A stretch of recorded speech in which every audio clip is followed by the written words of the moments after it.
Chapter 1. This is London. Every year, more than 9 million people come from countries all over the world to visit London. They go to the theatres and museums. They look at interesting old buildings, many of them hundreds of years old.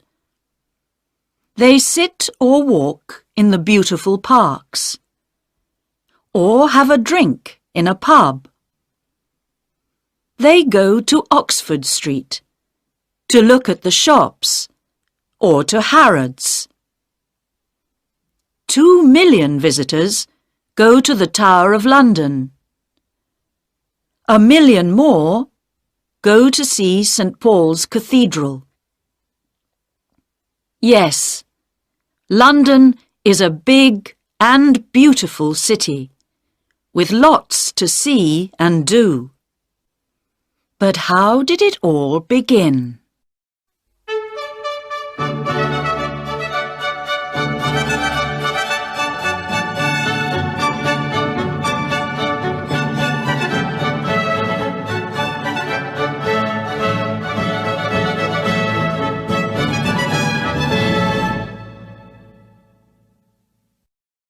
Chapter 2. In the Beginning. The name London comes from the Romans. There were people living here before they came, but we do not know very much about them. The Romans came to England in AD 43. They built houses and other buildings and made a town next to the River Thames. They called the town Londinium. They built a bridge over the river, and ships came up to Londinium from the sea. The town got bigger and bigger. Important new buildings went up, and you can see some of the Roman city wall today, near the Museum of London. It was a rich town, with about 50,000 people living in it. But soon after AD 400, the Romans left Londinium to go back to Rome, and nobody lived in the town for many hundreds of years. The buildings began to fall down. Danish soldiers destroyed more buildings nearly 500 years later. King Alfred was King of England then. He got the Danes to leave London, and his men built the town again. In 1066, William the Conqueror came to England from France to be king. Soon after, he began to build the Tower of London. When Henry VIII was king, in 1509, 50,000 people lived in London again. By the year 1600, there were 200,000, but a lot of them lived in old and dirty buildings. In 1665, 100,000 people died from an illness called the plague. This was called the Year of the Great Plague. A year later, in 1666, there was a big fire, the Fire of London. It began in a house in Pudding Lane, near London Bridge. More than 250,000 Londoners lost their homes in the fire. It destroyed St. Paul's Cathedral and 88 other churches. But the fire also destroyed most of the worst old buildings, and the new houses that went up after this were better for people to live in. A new St. Paul's Cathedral was built between 1675 and 1711. By 1881, more than 3 million people lived in London. Today, more than 6 million people live here. There were 8 million in the 1960s, but in the 1970s and 1980s, people moved out of the centre of London.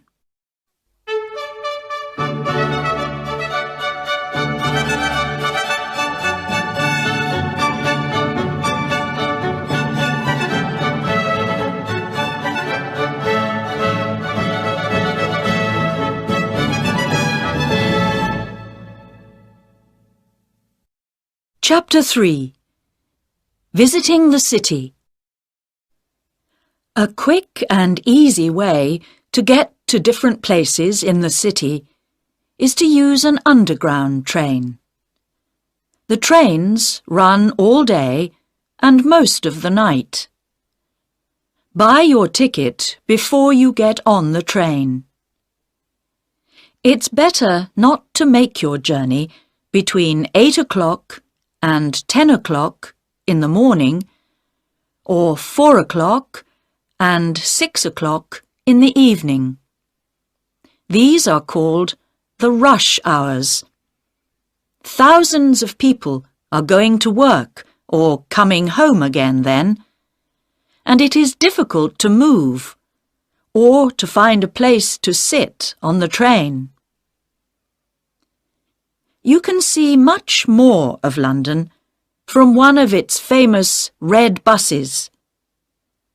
Some special visitors' buses take you to many of the interesting places in the city on one journey. It takes about 1.5 hours, but you can break your journey and get off and on again at the different places you want to visit. London taxis are called black cabs.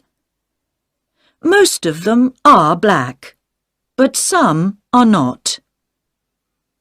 You can stop one if it has a for hire sign on it. The drivers are usually friendly and helpful. Why not take a boat trip along the River Thames?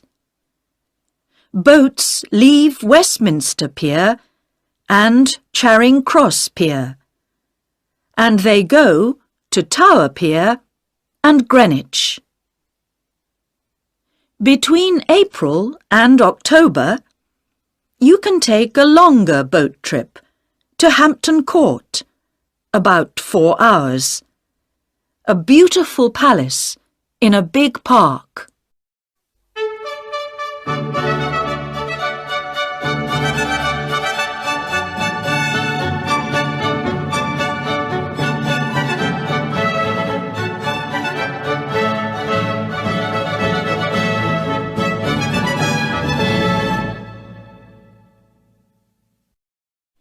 Chapter 4. Some places to go. The Queen has her London home at Buckingham Palace. It is at the end of the Mall, a long road that begins at Trafalgar Square. At 11:30 most mornings, the soldiers at Buckingham Palace change the guard. It takes about 30 minutes, and hundreds of visitors come to watch. And in August and September, you can usually visit some of the rooms in the palace. But there are always lots of people coming to see them, so be ready to wait. You can also visit the Royal Mews at the palace. This is the home of the Queen's horses and coaches. The Queen's Gallery is also at the palace, and you can visit it at most times of the year. Here you can see pictures from all over the world. The Tower of London is now a museum and one of London's most famous buildings. More than 2 million people visit it every year. Yeoman warders, also called beefeaters, tell them all about the tower. You can see the crown jewels and visit the Bloody Tower and the White Tower, or take a walk round the wall and perhaps see one of the tower's famous black birds, the ravens. Tower Bridge is near the Tower of London. It is one of the most famous bridges in the city and first opened in 1894. St. Paul's Cathedral is not far away, on Ludgate Hill. It was built by Sir Christopher Wren after the Fire of London. Wren built more than 50 London churches. Visitors can go up to the Golden Gallery to look across London.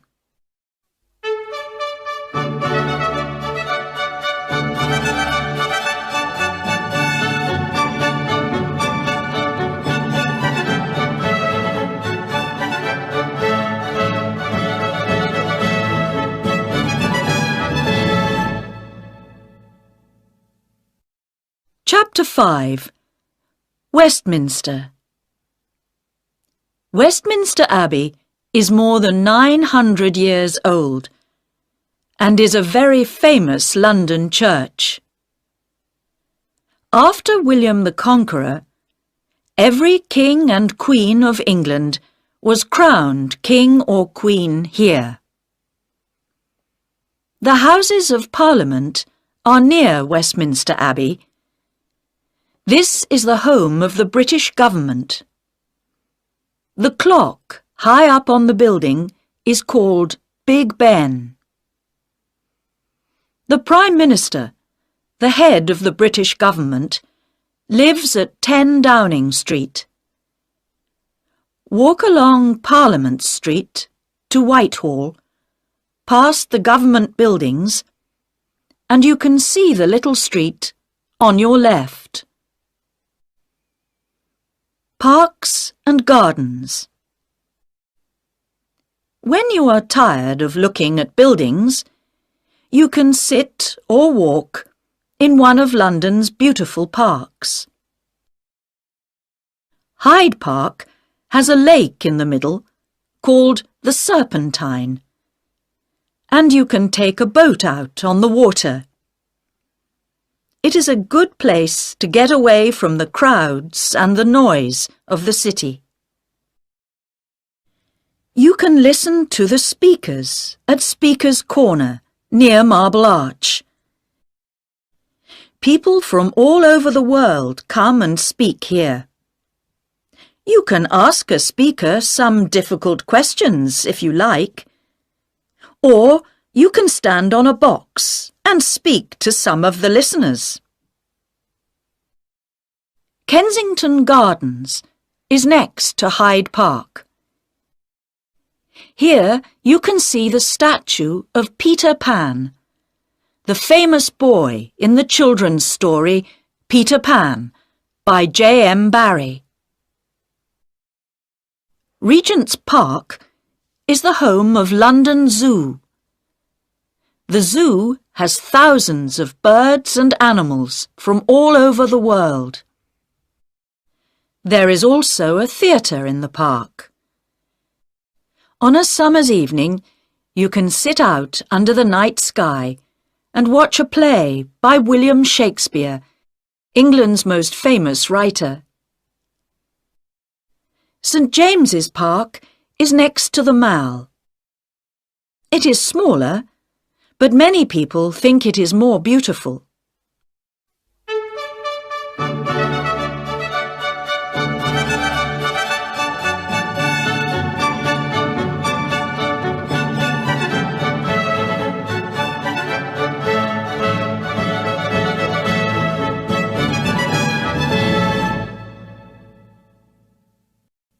Chapter 6. Shops and Eating. The most famous shop in London, some people say the most famous in the world, is Harrods in Knightsbridge. It opened in 1849. Oxford Street has many big shops: Selfridges, Marks and Spencer, John Lewis, Debenhams. There are always lots of people looking at the shops here, but at Christmas, thousands more people come to see the wonderful Christmas lights and to buy things for their friends and family for Christmas. Charing Cross is famous for its bookshops. There are lots of them, and they sell old and new books. One of the oldest and most famous is Foyle's. It has thousands of books, but it can sometimes be very difficult to find the book you want. Covent Garden was once a big food market, but now it has lots of small shops and cafes, and there are street performers to watch. There are two very famous markets in London. Petticoat Lane Market, open on Sundays, is in Middlesex Street and is a good place to buy cheap clothes and things for the home. At the market in Portobello Road, open on Saturdays, you can buy old clocks, old chairs and tables, and hundreds of other things. You can find food from nearly every country in the world in London. In Soho, in the West End of London, see map on pages 18 and 19. You can eat food from Italy, India, China, Japan, Greece, and lots more places. There are also thousands of pubs in the city. In many pubs, you can eat as well as drink. Or why not have some English fish and chips? They are cheap and good to eat.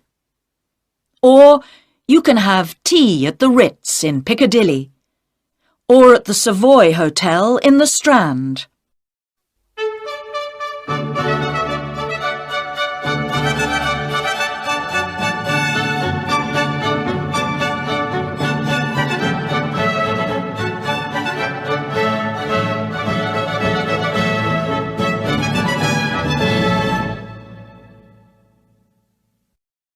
Chapter 7. Going Out. Theatres and Music. London's West End has some of the best theatres in the world, so tickets can be expensive. Go in the afternoon. It is often cheaper. There is something for everybody. From a play by the Royal Shakespeare Company at the Barbican Theatre to Agatha Christie's The Mousetrap. This play began in 1952, and thousands of visitors see it every year. There are lots of cinemas to visit. The most expensive are in the West End, but you can sometimes get cheap tickets on Mondays. You can hear wonderful music and singing from all over the world at the Royal Opera House in Covent Garden, the Royal Albert Hall in Kensington Gore, the London Coliseum in St Martin's Lane, and the Barbican Centre, Silk Street. For ballet, go to the Sadler's Wells Theatre in Rosebery Avenue or to the Royal Opera House. To get cheap tickets, buy them an hour or two before it begins. Do you like to listen to jazz musicians? You can hear some of the best at Ronnie Scott's Club in Frith Street, or at the Bull's Head Barns at Barnes Bridge, or at 100 Club at 100 Oxford Street. Sport. Some of the most famous English football clubs are in London. You can see Arsenal play at Arsenal Stadium, Avenel Road, N5. Chelsea play at Stamford Bridge, Fulham Road, SW6. And Tottenham Hotspur play at White Hart Lane, High Road, N17. To watch the very English game of cricket, go to Lord's Cricket Ground in St John's Wood, NW8. This is the home of cricket for most English people.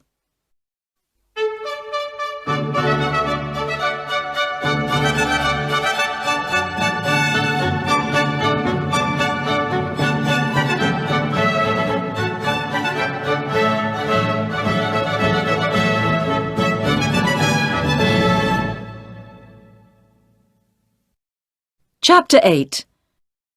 Museums and Galleries. The British Museum in Great Russell Street is the biggest museum in Britain. Tickets are free.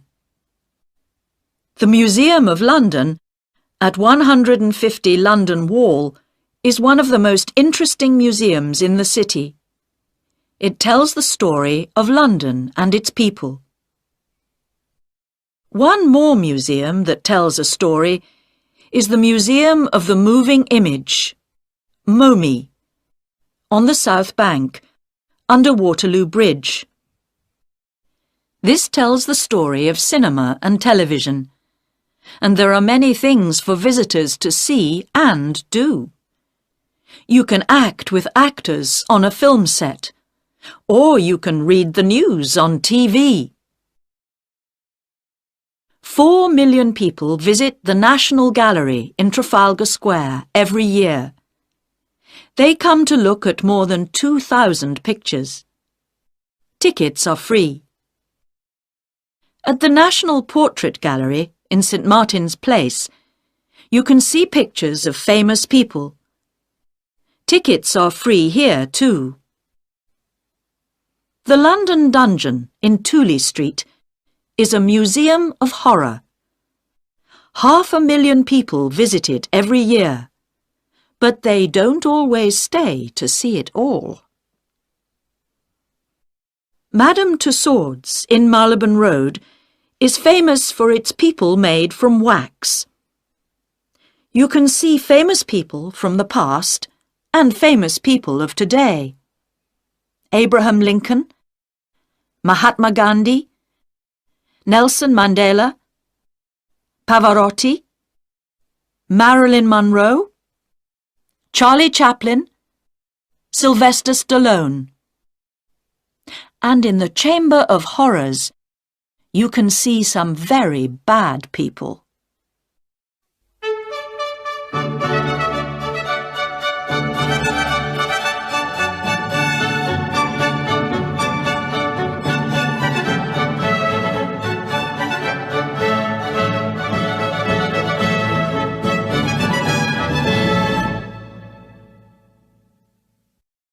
Chapter 9.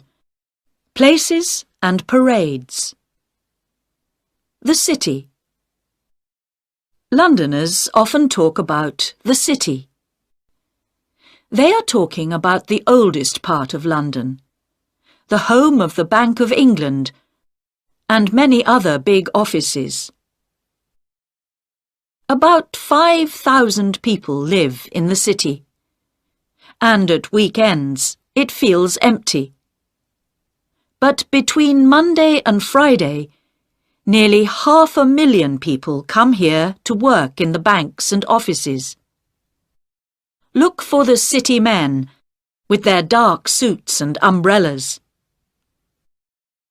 St. Paul's Cathedral is in the middle of the city, and the Bank of England has an interesting museum that you can visit. Also in the city is a very tall building, 60.6 metres high, called the Monument. Christopher Wren built this too, and it stands on the place where the Fire of London began in 1666. Some interesting and exciting days. Every year, on a Saturday morning in June, Foot Guards and Horse Guards have a parade for the Queen. This is called Trooping the Colour. The colour is the flag that the soldiers carry. Thousands of people stand in the Mall to see the Queen and the soldiers go past. The exciting Notting Hill Carnival is on the last Sunday and Monday in August. There are 2 wonderful parades to watch, one on Sunday and one on Monday. And you can see them going through the streets near Portobello Road and Ladbroke Grove.